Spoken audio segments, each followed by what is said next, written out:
Hi mga ka-Dream Homes and welcome back to my channel, and we're here again sa may Lower Antipolo Rizal at meron akong papakita sa inyo na house and lot for sale dito sa exclusive subdivision ng Lower Antipolo Rizal.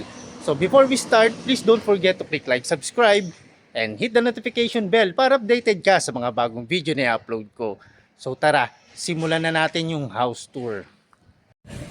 So ito guys yung facade ng property. Yung price and details pala nito nasa description box guys. So ayan.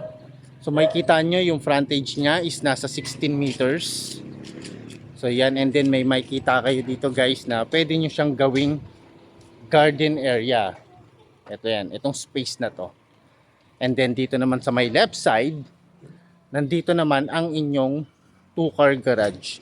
So ngayon pasok tayo dito sa may man gate. So once na pumasok kayo dito guys, ito yung bubungad sa inyo. So ang ganda ng property nito, no? So napakaaliwalas niya. Yan, and then meron kayong space dito. Kung may event kayo, pwede kayong mag-event dito. And then pwede kayong meetings with your partners, mga business partners ninyo. And then kung pag umaga, pwede naman kayong pumesto dyan. Pwede kayong magbasa ng books or so on. And this is your 2-car garage. So tandem yan guys. Kasya rito, SUV and sedan na vehicle. And then sa side na to, nandito guys yung service area.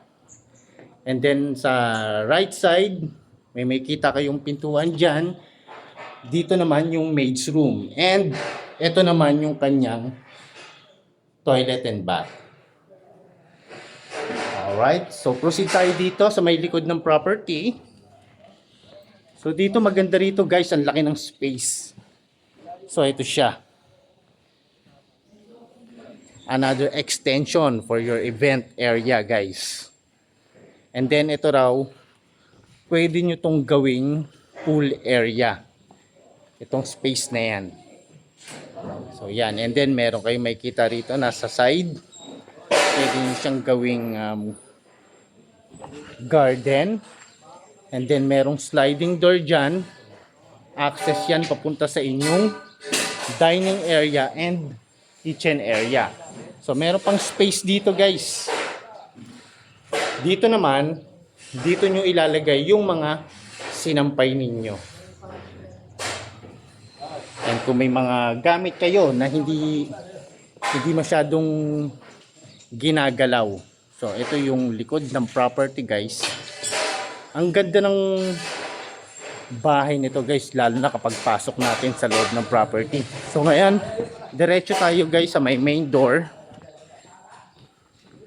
para makita kaagad natin yung living area. Pasok tayo. Alright. So yan guys, nandito yung main door. So ito siya.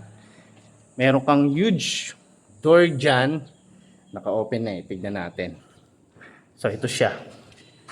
Ayan. Okay. So ngayon guys, pagpasok nyo sa loob ng property, ito yung bubungad sa inyo. Napakaaliwalas, and then may kita nyo yung ceiling. Merong cove ceiling design, may mga pin lights, and meron na siyang spotlights. So ang ganda rin ng kanyang tiles. Living area and dining area guys. So unahin muna natin itong door na to. Storage area po yan. So may maraming gamit, so huwag na muna natin tignan.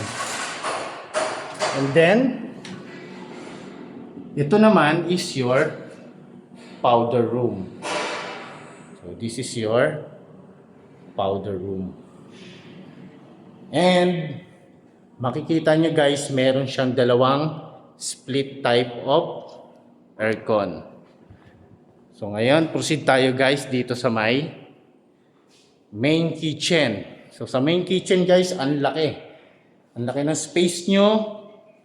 Makakagalaw kayo na maayos dito, lalong-lalo na kapag meron kayong event, nagluluto. Ayan guys, ang daming cabinets. Ayan, sa may baba rin.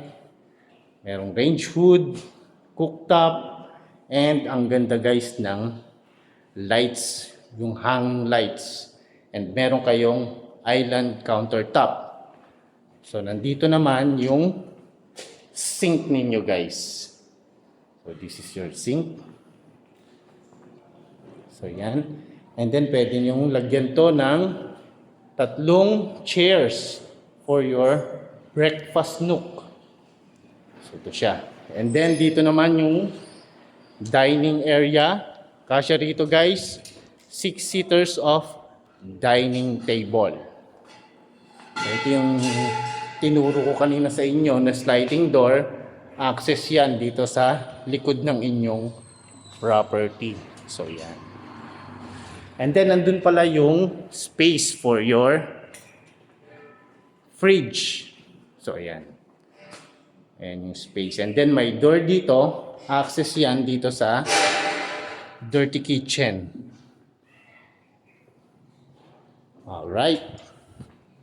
So ngayon, proceed tayo dito sa bedroom number 1. So sa bedroom number 1, ito yan, maganda to guys, lalong-lalo na kung meron kayong elderly na hindi na nakakaakyat sa may second floor, pwede rito.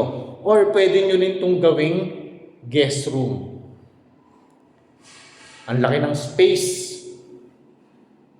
Kasya rito kahit king or queen size of bed guys. Ayan. And then ang dami niyang windows para pumasok yung natural light and syempre yung air. And then meron din siyang sariling toilet and bath.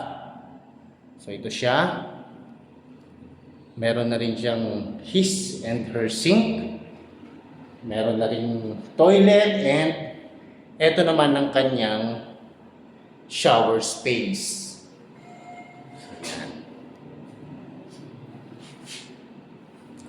Okay, so nakita natin yung isang kwarto dito. Proceed tayo guys sa ibang mga bedrooms. So this is the bedroom number 2. Ito siya guys. Kasya rito, single type of bed. Ang dami niya ring windows dyan. Okay. And then meron din siyang sariling toilet and bath. So ito siya. May heater na rin siya. May exhaust fan. Yung tiles is floor to ceiling. May sink na rin siya. Okay. So ngayon, proceed tayo dito guys sa next bedroom. So pangatlong bedroom na yung nakita natin. So this is the bedroom number 3. Okay. So yan. Kung meron kayong anak na babae na dalawa or lalaki, pwede kayong maglagay dito ng double deck. And then, ito yung cabinets niya. So, yan. And then, meron din siyang sariling toilet and bath. Yan. So, ngayon nakita natin yung bedroom number 3. So, let's proceed guys sa last part ng property na to, which is the master bedroom. Ito siya. Okay, so ngayon proceed tayo dito sa master toilet and bath. So ito yung kanyang door. And then nandito yung kanyang cabinets. So, yan. And meron siyang his and her sink. Nandyan yung toilet and bidet. And nandito yung shower space niya. So yan. Ang ganda ng pagkakalagay dito ng color combination ng seller. So napakaaliwalas nito. So yan, nakita natin yung toilet and bath ni master bedroom. Kasya rin dito, king or queen size of bed. May mga pin lights yung ceiling. May split type of aircon. And meron na rin siyang cove lighting. And then, ang dami niya ring sockets. So, yan. And then, yung mga windows. So, ayun mga ka-dream homes. Kung gusto mong makita ito or purchase itong property na to, message nyo lang ako sa aking number sa 0947-543-6668. So again, this is your Dream Home Buddy, Marvin Marquez. Magkita-kita tayo muli sa aking susunod na house tour. God bless and bye-bye!